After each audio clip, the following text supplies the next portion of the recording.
Sometimes in boating, we'll bite off a little more than we can chew. We'll see other people out there doing things and think, well, we can do that. And all of a sudden, the next thing you know, you think you can tow a 40-foot center console, when the reality is you've been towing something more like this your whole life, not realizing that it's a different world to step into a bigger vehicle and towing a bigger boat. And today we're going to discuss a little bit about that, biting off a little more than you can chew in boating. Welcome back, crew, to this week's episode of Boneheaded Boaters of the Week. Now, as boaters, we all suffer from what's called two-footitis. We always think we want the next thing, the bigger, the badder boat. But there are different ramifications that come with getting a bigger vessel. And one of those ramifications is when you get a bigger boat, everything becomes a little bit more difficult and also a little more expensive when things go wrong. Plus, you're also going to have that added expense of wanting to do some cooler things with your vessel since you've got a bigger boat. Maybe like taking your boat to the Bahamas. And if this is something that interests you, especially if you're going to be at the Palm Beach Boat Show in 2 weeks, hang out to the end of the video as we want to talk to you.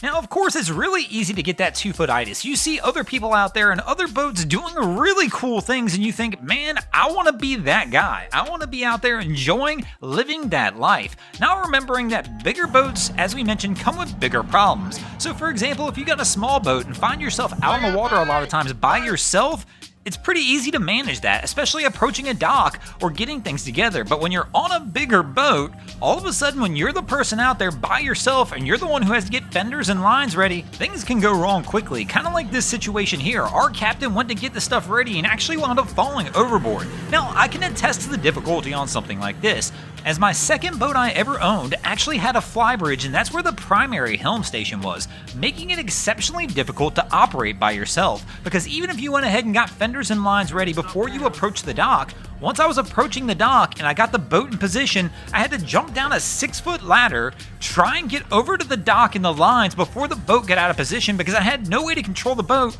once I left that helm station, making it exceptionally difficult to try and manage the boat by yourself, especially when approaching the dock in windy conditions, because the boat would try and move out of place and you would have no way to control the vessel. And of course, all that while praying I didn't injure myself while I was jumping down this 6-foot ladder to try and handle everything. Now, I know we pick on these boaters all the time where we see the fenders out, but I wonder sometimes now if that's not the situation.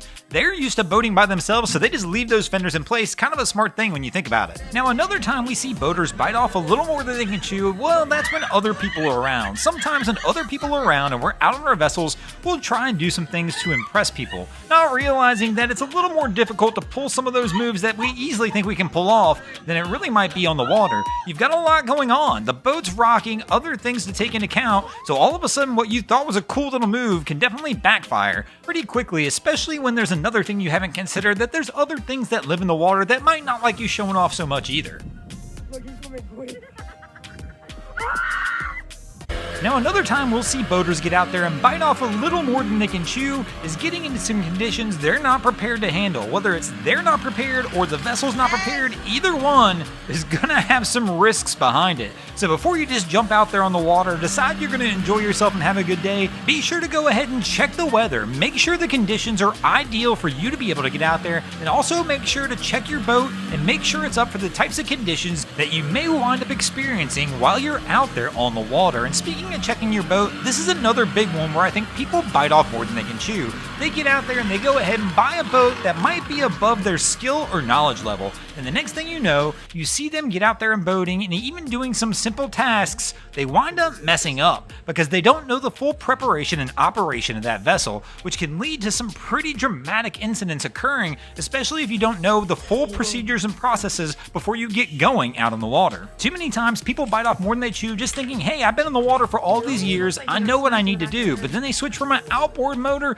to an inboard, which has a completely different process to get going. So whatever you do, learn everything about your boat before you get out on the water. And speaking of learning things before you get out on the water, have you ever thought about taking your vessel to the Bahamas? Are you going to be at the Palm Beach Boat Show in a few weeks? Well, we've got an opportunity for you, especially if it's something you're interested in doing, but you're just curious to learn more about how you do it. Well, we're going to be hosting our annual seminar at the Palm Beach International Boat Show on how to take your vessel to the Bahamas. We'll be there doing the seminar 3 days. We'll be there Thursday the 21st at 5 p.m., Friday the 22nd at noon, and Saturday the 23rd at 11 a.m. again at the seminar booth. So if you're going to be at the show, you want to learn how to take your boat to the Bahamas, or just stop by and say hi to us, please come on by. We look forward to seeing you there. And if you haven't picked your tickets up yet, we got a discount for you. Go ahead and use the code PalmBeach10 at checkout to receive 10% off your boat show tickets. Thanks for watching, crew. I hope you enjoyed this week's episode of Boneheaded Boaters of the Week. If you ever see anything crazy happening out on your waterways, be sure to hit us up on Facebook or Instagram and let us know, and you might see your stories over here. Just like Adam Coolidge, Maggie Clark Posada, Captain Ryan Harrington,